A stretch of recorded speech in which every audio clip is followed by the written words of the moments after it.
बिस्मिल्लाहिर्रहमानिर्रहीम। मस्जिद के खतीब की एक खूबसूरत बेटी थी जो जामिया में पढ़ती थी। एक दिन वो जामिया से वापस घर आई। गाड़ी से उतरते वक्त एक लड़के ने उसका चेहरा देख लिया। लड़की बहुत हसीना जमीला थी। लड़के को पसंद आई। उसने पता किया लड़की खतीब साहब की बेटी थी। लड़के ने उसी दिन से सफ़े अव्वल में नमाज़ पढ़ने का एहतमाम शुरू किया। अज़ान सुनते ही वो मस्जिद के दरवाज़े पर पहुंच जाता।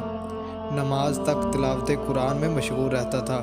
6-7 महीने तक वो इसी मामूलात का पाबंद रहा। उसके बाद उसने वालिद साहब से शादी की ख्वाहिश का इजहार किया। वालिद ने कहा ठीक है, देख लेंगे मुनासिब रिश्ता। उसने कहा कि लड़की मैंने देख ली है। वालिद के पूछने पर उसने खतीब साहब की बेटी के बारे में बताया। उसने कहा यह तो बहुत अच्छी बात है, इमाम साहब से मिलते हैं।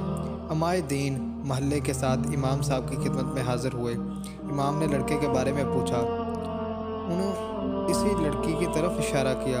खतीब ने लड़के की दीनदारी को देखकर रिश्ता लड़की से मशवरा करने और रज़ामंदी ज़ाहिर करने पर कबूल किया। चनाचा रिश्ता तय हुआ। 6-7 माह बाद शादी हुई।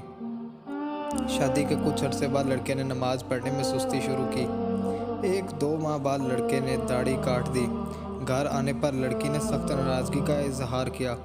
उसने कहा यह नमाज़ें तो मैं तुम्हें हासिल करने के लिए पढ़ रहा था, अब मकसद हासिल कर चुका हूँ, अब क्या ज़रूरत। लड़की ये सुनकर बहुत अफसरदा खातर हुई और जाकर वालिद साहब से कहा इस बेदीन के साथ एक दिन नहीं रहना चाहती। ये मामला मुकम्मल अदल तक पहुँच गया। काजी ने दोनों में तफरीक का फ़ैसला किया। लड़का बहुत परेशान हुआ। उसने बहुत कोशिश किया लेकिन लड़की को दोबारा ना पा सका। लड़के ने एक जादूगर से मदद हासिल करने का फ़ैसला किया। जादूगर ने बड़ी रकम अदा करने का मुतालबा किया। लड़के ने सारे पैसे पेशगोई अदा की। कुछ दिन गुजरने के बाद जादूगर ने मज़ीद पैसों का मुतालबा किया। लड़के ने फिलफौर वो भी अदा किए और कहा कि काम हो जाना चाहिए, पैसों का फिक्र ना करें। 1 माह के बाद जादूगर ने लड़के को बताया आ जाओ, अपने पैसे ले जाओ, तुम्हारा काम किसी सूरत में मुमकिन नहीं है। जब वो लड़का जादूगर के कमरे में पहुंचा तो जादूगर एक बड़ा चाकू हाथ में लिए खड़ा था।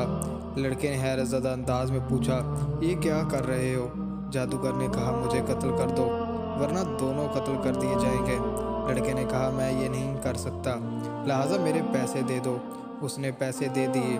लड़का पैसे लेकर भागने लगा।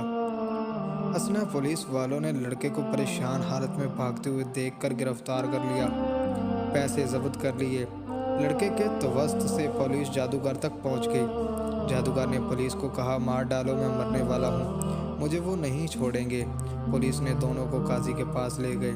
काजी का जादूगर ने पूरी कहानी सुनाई। हम अस्तमदन बे शैतान के ज़रिए जादू का अमल करते हैं और कामयाब हो जाते हैं, लेकिन इस लड़की पर जब मैंने ये अमल किया और शैतानों से मदद हासिल करने की कोशिश की तो उसके घर की हिफाजत पर फरिश्ते मामूर थे। फिर मैंने दूसरा अमल किया, तब भी फरिश्ते मामूल थे, लेकिन पहले से तादाद में ज़्यादा। उसके बाद मैंने रईसो शैतान से मदद लेने की कोशिश की। इस बार जब वो घर के पास गए तो वहाँ जबरीलो अमीन खड़े थे। इस दिन के बाद अब मुझे वो शैतानी ग्रोह मारने पर तुले हुए हैं। काजी हैरान हुआ। इसने खतीब साहब को बुलाया। जब इमाम साहब तशरीफ़ लाए उन्होंने पूछा कि क्या अमल करते हो। फरिश्ते आपके घर की हिफाजत पर मामूर हैं। उसने पूछा क्यों, क्या हुआ, क्योंकि उसको पता भी नहीं था कि यहाँ क्या चल रहा है। जब उन्होंने इमाम साहब की पूरी कहानी सुनाई तो खतीब साहब ने कहा हमारे घर में सुबह रोज़ाना सूरत बकरा की तलावत होती है और जिस घर में सूरत बकरा की तलावत होती हो इस पर जिन्नात और शयातीन असर नहीं होता। नेक ख़ानदान की हिफाजत अल्लाह ताला के लिए अल्लाह ऐसा इंतज़ाम करता है। ये पोस्ट उनके लिए जो जादू या जिन्नात की वजह से परेशान हैं। अपने दीन को समझने और अल्लाह पर ईमान मजबूती से कायम रखें। खुदा हमारे हामी नसर है। आमीन।